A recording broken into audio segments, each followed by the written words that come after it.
우리가 살아가는 인생에서 내가 누구인지 아는 것, 이게 참 중요합니다. 내가 누구인가? 나는 누구의 아들이고 누구의 자녀이고 누구의 아버지고, 나는 이 세상에서 어떤 삶을 살고 있고 어떤 자리에 있고, 뭐 이런 것들이 나에 대해서 아는 것이죠. 그래서 우리는 뭐라고 하냐면 정체성이다, 그런 말합니다. 뭐 정체성인 종류에는 여러 가지가 있을 수 있는데, 우리가 살펴볼 것은 신앙에 대한 정체성이죠. 이 정체성을 잘못 알면, 또 이 정체성에 혼란을 일으키면 인생이 그렇게 녹록하지 않습니다. 인생 자체도 혼란스러워요. 특별히 청소년 시기에 이 정체성에 혼란이 오면요, 잘못된 경우가 참 많이 생깁니다. CBS인가요? 신앙 간증 프로그램에 김요셉 목사님이라는 분이 나왔어요. 이분이 누구냐면 극동방송을 설립한 김장한 목사님의 큰아들이거든요. 저는 직접 뵌 적도 있고요, 또 거기서 사역하는 그 전도사님하고 가까이 좀 지냈었습니다. 근데 김요셉 목사님은 어머니가 미국 분이시죠. 아버지는 한국 분이신데, 그런데 완전 미국인이에요. 딱 보면요, 완전 미국인이에요. 그래서 수원에서 태어나셔서 대학에 들어갈 때까지 완전 토종 한국인으로 살았어요. 특별히 김장한 목사님이 어릴 때부터 불러 앉혀놓고 너는 한국인이야, 너는 한국 사람이야, 이렇게 끊임없이 가르쳤대요.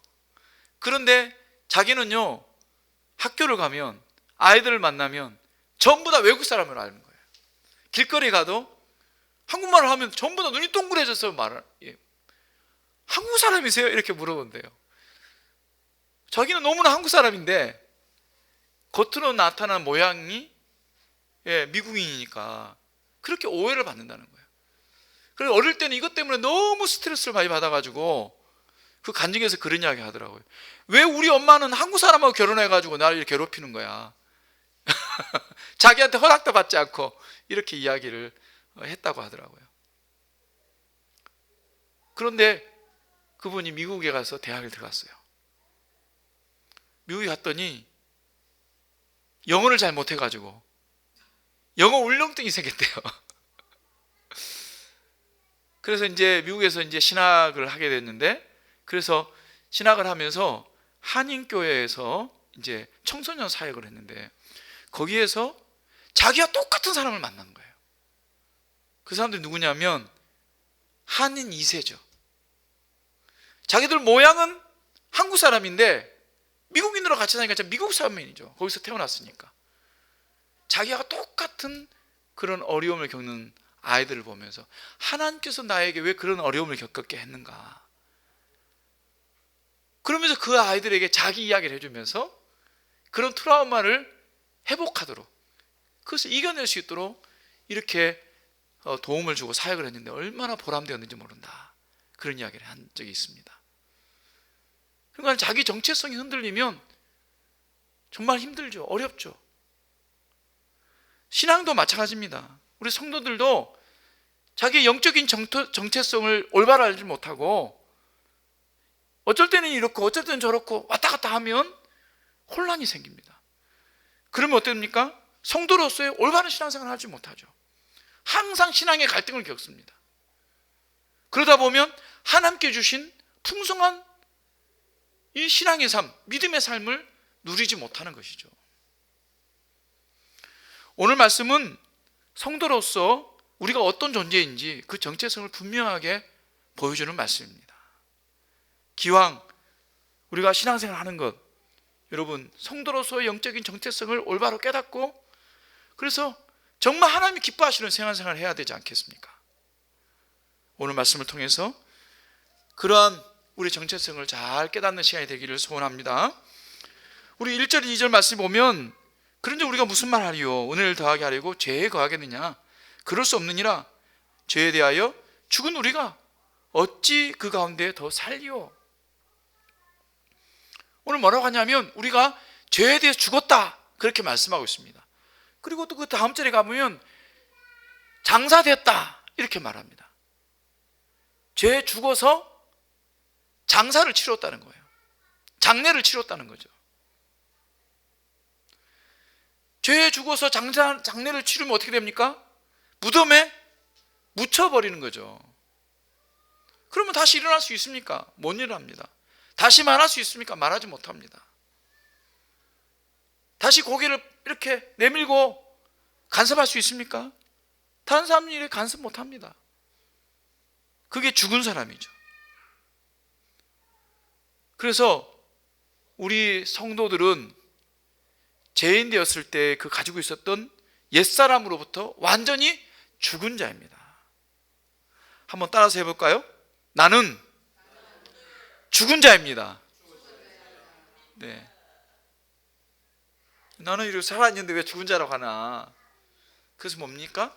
우리 옛사람으로부터 죽었다는 거예요.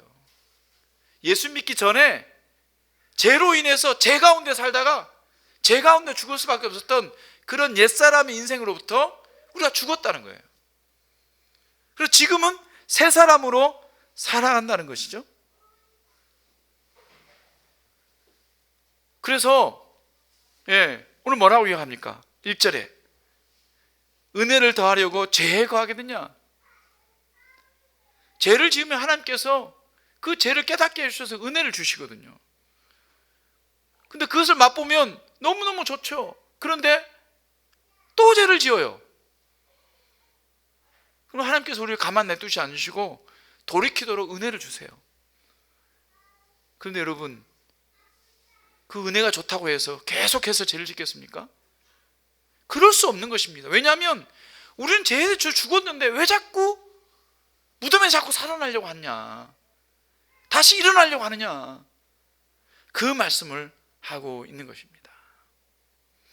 옛날에 조선시대, 고려시대 이럴 때 보면 왕궁에 가면 내시들이 있었어요.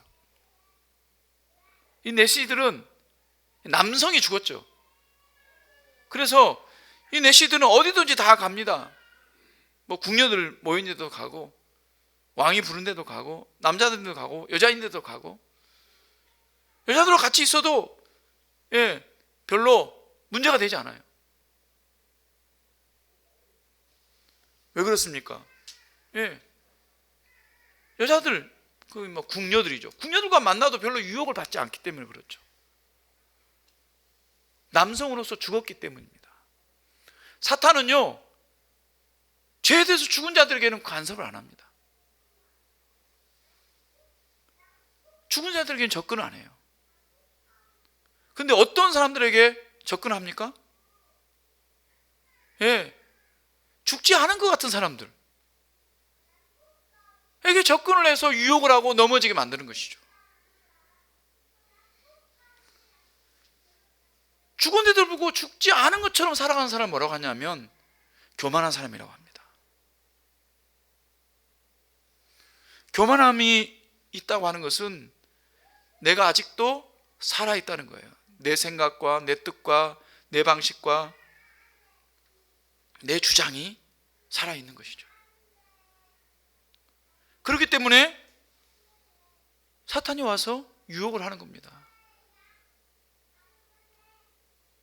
사랑하는 성도 여러분, 우리는 분명히 성경에서는 죽은 자다 이야기했는데요, 아직도 내가 옛사람처럼 그렇게 살아있는 적이 있습니까? 많이 있죠. 얼마나 많습니까? 지금도 내가 살아있어서 하나님의 뜻보다, 하나님의 생각보다 내 생각, 내 방법, 내 주장, 내 권리대로 사는 것이 훨씬 더 많지 않습니까? 그래서 내 마음대로 해보다가 안 되면 그때 하나님께 묻죠. 좀 편하게, 좀 자랑하며 떵떵거리며 그냥 내 방식대로 사는 게 사실 편하죠. 그러나 성경은 뭐라고 합니까? 너는 죽은 자다. 사랑하는 여러분, 죽은 자로 살아가는 여러분 되시기 바랍니다. 우리가 살아날 때 나는 죽은 자다, 그렇게 외치시는 삶이 되기를 소원합니다. 그러면 어떻게 우리가 죽었는가? 성경은 이렇게 이야기합니다. 3절에 보니까 무릇 그리스도 예수와 합하여 세례를 받은 우리는 그의 죽으심과 합하여 세례를 받은 줄을 알지 못하느냐. 세례로 말미암아서 우리가 죽은 자가 되었다고 말씀하고 있습니다. 세례가 무엇입니까? 세례라는 말은 씻다라는 뜻이거든요. 밥티조라는 말인데요, 우리말로는 씻다라는 말입니다. 깨끗하게 씻음을 받았다는 거예요. 어떻게 우리가 씻음을 받았습니까? 예수님의 대속의 죽음으로 우리가 씻음을 받았습니다. 예수님께서 우리 죄, 그 옛사람이 가지셨던 그 모든 죄를 대신해서 예수님께 십자가에서 죽으신 거죠. 그래서요, 그 죽으심 때문에 우리가 깨끗한 그 죄를 대신 갚아줬기 때문에 그 죄가 깨끗하게 씻겨진 거예요. 그 예수님의 죽음이 없다고 한다면 우리 죄가 결코 씻을 수가 없는 거죠.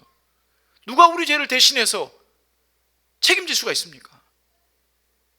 우리의 죄는요, 그 누구도 책임질 수가 없어요. 왜 그렇습니까? 죄에 대해서 깨끗한 사람은 아무도 없기 때문에, 이 세상에 태어난 모든 사람들은 자기 죄도 감당을 못하는데 어떻게 다른 사람의 죄를 위해서 죽을 수가 있겠어요? 마치 은행에 빚을 잔뜩 짊어진 사람이 다른 사람 그 빚을 갚아주겠다고 나서는 거죠. 자기 빚도 다 못 갚았는데 어떻게 다른 사람 빚을 갚아줄 수 있겠어요? 그런데 우리 예수님은 죄가 없으신 분입니다. 왜요? 하늘의 하나님이 이 땅에 독생자 예수로 태어나셨기 때문이죠. 죄 없이 동정녀 마리아에게서 태어나셨어요. 지금 우리가 대강절을 지나고 있습니다. 12월 25일 성탄절을 우리가 준비하는 그런 기간이죠. 뭐 성탄절이 정확하게 그 날짜다, 이건 알 수 없습니다. 정확한 날짜가 아닐 가능성이 더 많아요. 하지만 날짜가 중요한 게 아니라 우리 예수님께서 이 땅에 오셨다고 하는 것, 사람의 모양으로 오셨다고 하는 것, 사람으로 오셨다고 하는 것. 하지만 그분은 죄가 없으신 분이에요. 그렇기 때문에 그분이 대신 죄를 짊어지고 십자가에 죽으신 거예요. 그렇기 때문에 우리 죄가 용서받을 수 있는 것이죠. 그것을 우리는 성경에서는 씻겼다, 세례받았다, 이렇게 말씀을 하고 있는 것입니다. 다시 말해서 이 세례받은 것은 우리 옛사람이 예수님과 함께 죽은 것입니다. 예수님이 대신 죽은 것이 곧 우리가 죽은 것이라는 것을 말씀하고 있는 것이죠. 그것을 5절 말씀에는 이렇게 말합니다. 만일 우리가 그의 죽으심과 같은 모양으로 연합한 자가 되었으면 또한 그의 부활과 같은 모양으로 연합한 자도 되리라. 그것을 연합했다라는 말로 다시 말씀하고 있습니다. 연합했다는 말이 무슨 말입니까? 원래 언어의 뜻은 접붙임을 하다, 이런 뜻입니다. 붙였다, 이런 말이죠. 접붙였다는 말 많이 들어봤죠? 이것은 나무를 이렇게 다른 나무에다가 나무를 다시 살게 할 때 그걸 접붙인다는 거죠. 그래서 나무에 가지를 꺾고 와서 다른 나무에 그 가지 순이 있는 뭐 그런 부분을 잘라가지고 거기다가 딱 붙여가지고 막 묶어 놓으면은 시간이 흐르면요, 전혀 다른 나무였는데 그 나무에서 꽃이 피고 열매를 맺어요. 왜냐하면 그 온 기둥의 나무의 양분을 이 가지가 다 흡수를 해가지고 열매를 맺는 거죠. 그것이 접붙임인데 이것이 연합이라는 말씀입니다. 다시 말하면 우리가 예수님과 함께 되었다는 겁니다. 그래서 예수님이 십자가에 못 박혀 죽으실 때 우리가 함께 있어서 우리가 죽었고, 예수님께서 3일 만에 부활하실 때 우리가 함께 있어서 우리도 부활한다는 것입니다. 이것이 연합이에요. 신비로운 연합이죠. 이 연합 관계에 있을 때 참된 신앙의 모습으로 살아갈 수가 있습니다. 그래서 우리가 죄에 대해서는 죽었다. 어떻게 내가 죽었냐? 예수님과 함께 십자가에 못 박혀 죽어버렸다는 거예요. 그래서 장사 지냈습니다. 그리고 우리가 다시 살아났는데 그것은 예수님의 부활과처럼 우리가 완전히 새로운 모양으로, 새로운 모습으로 다시 태어났다고 하는 것입니다.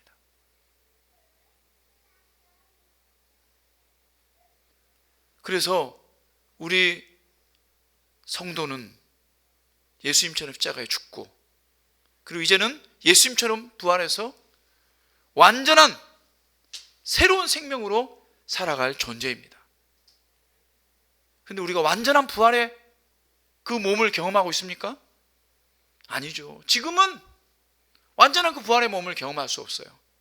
왜냐하면 우리 육신의 몸이 아직도 있기 때문이죠. 이 죄의 그 습성과 그 본성을 가지고 있는 이 육신이 있기 때문이에요. 근데 부활이 되면, 부활의 그날에는 우리 육체마저도 다 새로운 몸으로 부활한다고 했습니다.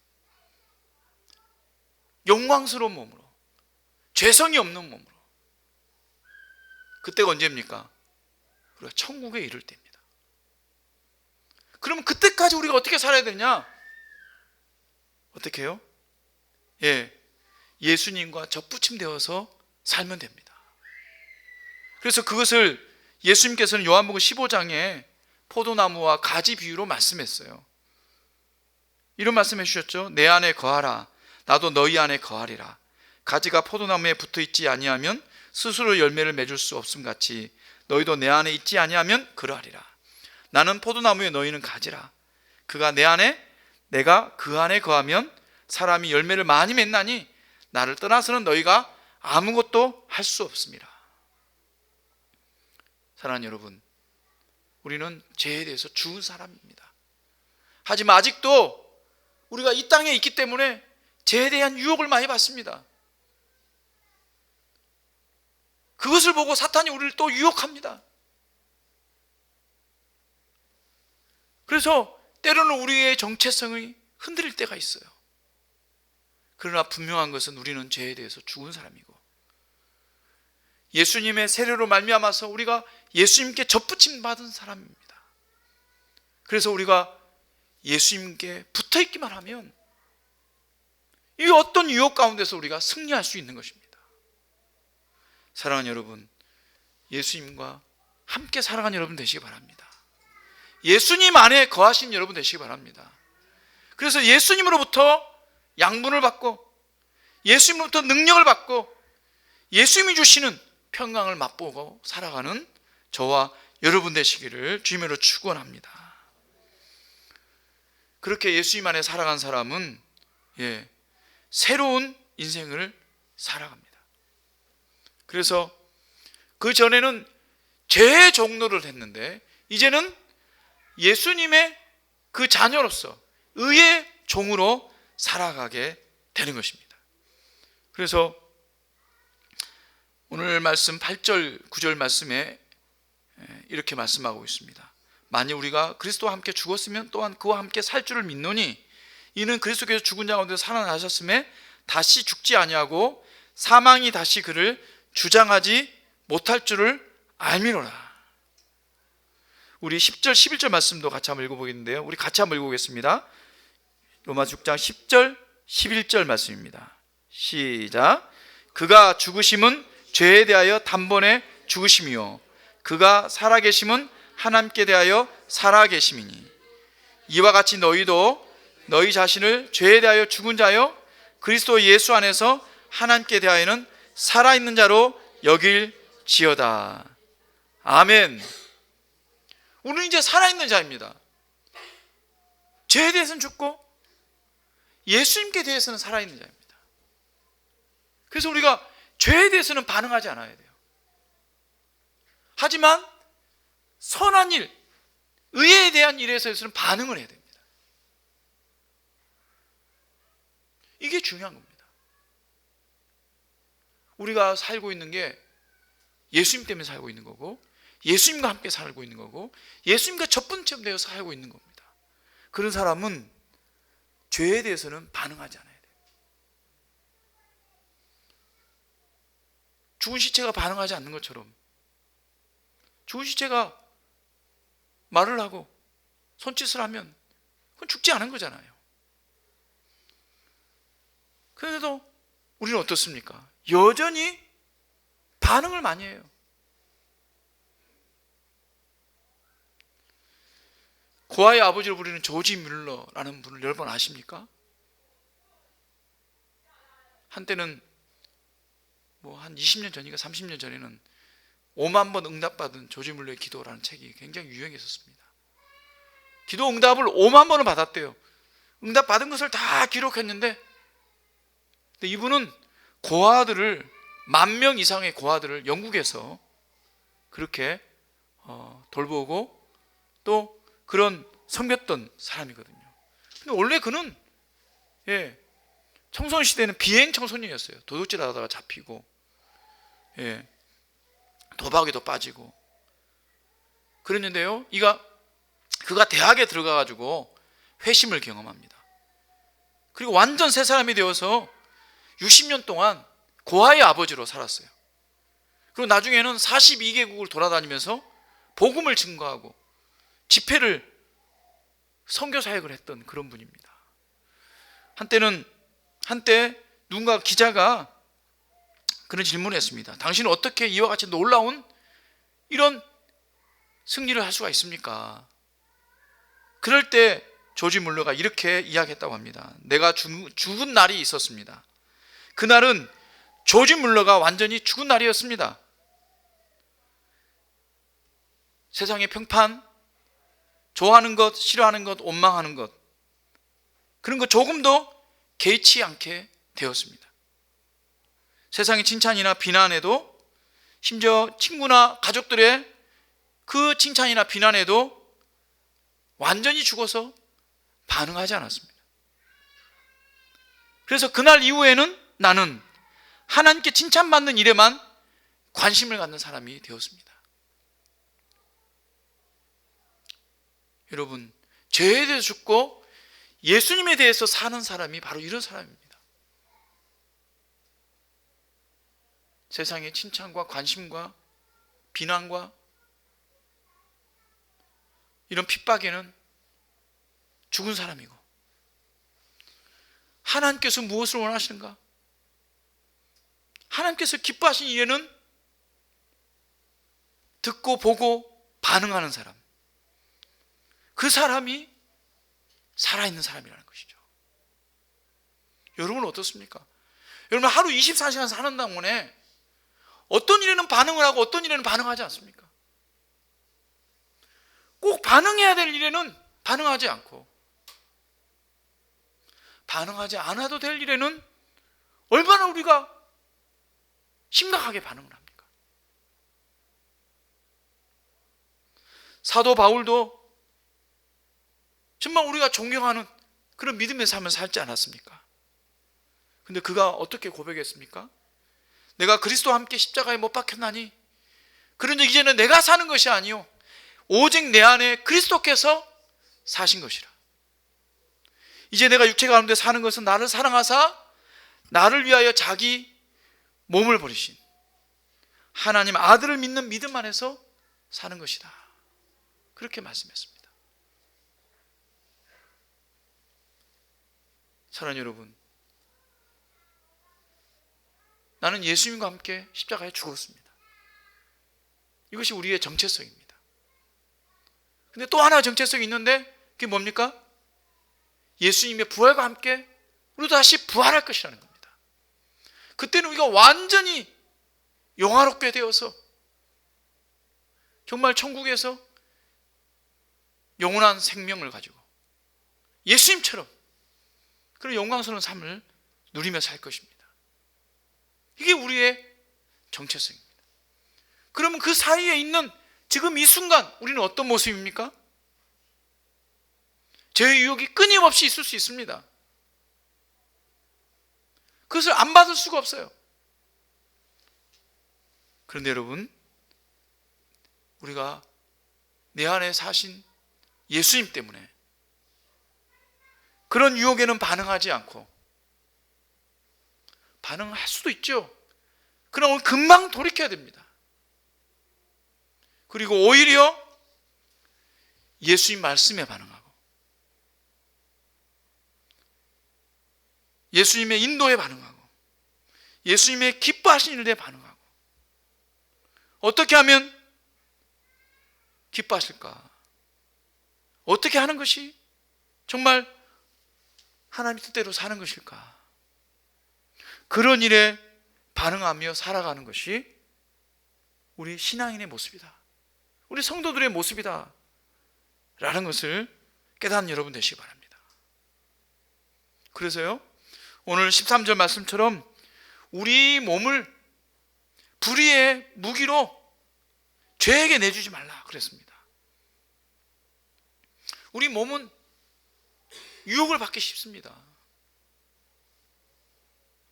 그래서 우리 몸을 가지고 하는 것이 불의의 병기가 될 수 있어요. 불의의 무기가 될 수 있다는 거죠. 무기가 뭡니까? 무기는 강력한 힘을 가지고 있어요. 그 무기 때문에 누구인가 상처를 줄 수가 있어요. 그 무기 때문에 정말 하나님의 일을 망칠 수도 있어요. 그 무기 때문에 하나님을 모욕할 수도 있어요. 이 무기가 그래서 겁나는 겁니다.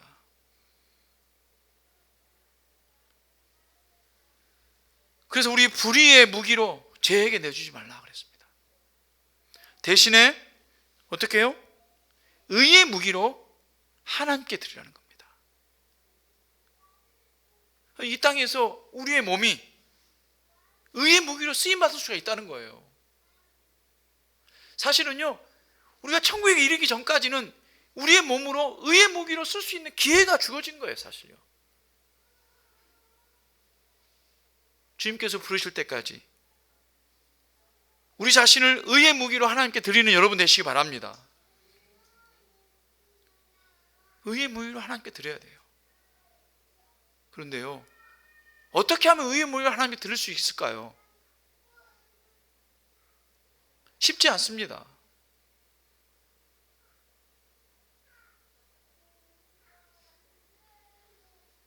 의의 무기로 하나님께 드리려고 하면 이 죄에 대해서 우리가 죽었다는 것을 반드시 기억해야 됩니다. 그렇게 하려면 어떻게 되겠습니까? 우리가 우리 자신에게 반복해서 이야기해야 돼요. 나는 죽었다. 뭐에 대해 죽었습니까? 죄에 대해 죽은 거예요. 악한 우리 행동에 대해서 죽은 거예요. 유혹이 올 때마다 나는 죽었어. 난 죽은 몸이야. 내가 어떻게 반응해? 반응할 수 없어. 이걸 여러분 하루에 몇 번씩 소리내서 말하시기 바랍니다. 중얼거리시기 바랍니다. 그게 우리에게 확인해 주는 거예요. 확인. 그리고 또 더 중요한 게 있는데 그것은 뭐냐면 기도하는 겁니다. 기도하지 않으면요, 우리가 죽은 것을 잊어버려요. 죽은 거 잊어버리고 그냥 내 힘과 내 방법대로 내 생각대로 살려고 합니다. 아무 생각 없이 그냥 해왔던 습관대로 그냥 하는 거죠. 그러나 내가 한 번이라도 기도하면 기도 후에는 우리 태도가 달라지죠. 그래, 나는 죄에 대해 죽고 예수님과 함께 사는 성도야. 그래서 우리가 식사 기도하는 것도요, 그래서 중요한 겁니다. 아무것도 아니지만 식사 기도하는 순간에 나는 하나님의 백성이라는 고백하는 거예요. 식사 기도할 때 감사합니다 기도 말고도 몇 가지를 더 하시기 바랍니다. 나는 죄에 대해 죽고 하나님 백성으로 살게 해주신 것 감사합니다. 오늘도 하나님 백성답게 살게 해주십시오. 그리고 식사 주신 것 감사합니다. 우리가 할 수 없으면 그거라도 하시라는 거예요. 그러나 우리가 더 해야 될 건 무엇이겠습니까? 새벽에 나와서 기도하는 거예요. 피곤하다고 핑계대지 마십시오. 힘들다고 기도 미루시지 마시기 바랍니다.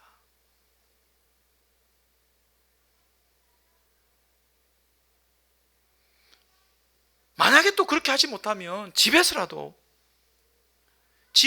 소파에 앉아서라도 기도하시기 바랍니다. 아이들 위해서 기도하시고, 부모님을 위해서 기도하시고, 우리 형제 자매들을 위해서 기도하고, 교회를 위해서 기도해 주시기 바랍니다.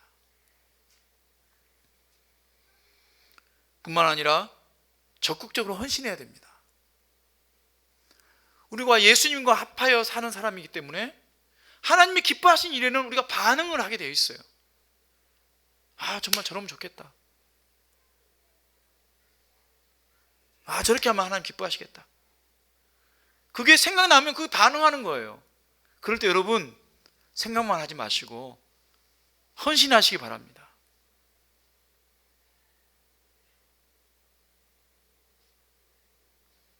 가난한 사람, 어려운 사람, 도움이 필요한 사람 볼 때 하나님께서 말씀하시잖아요.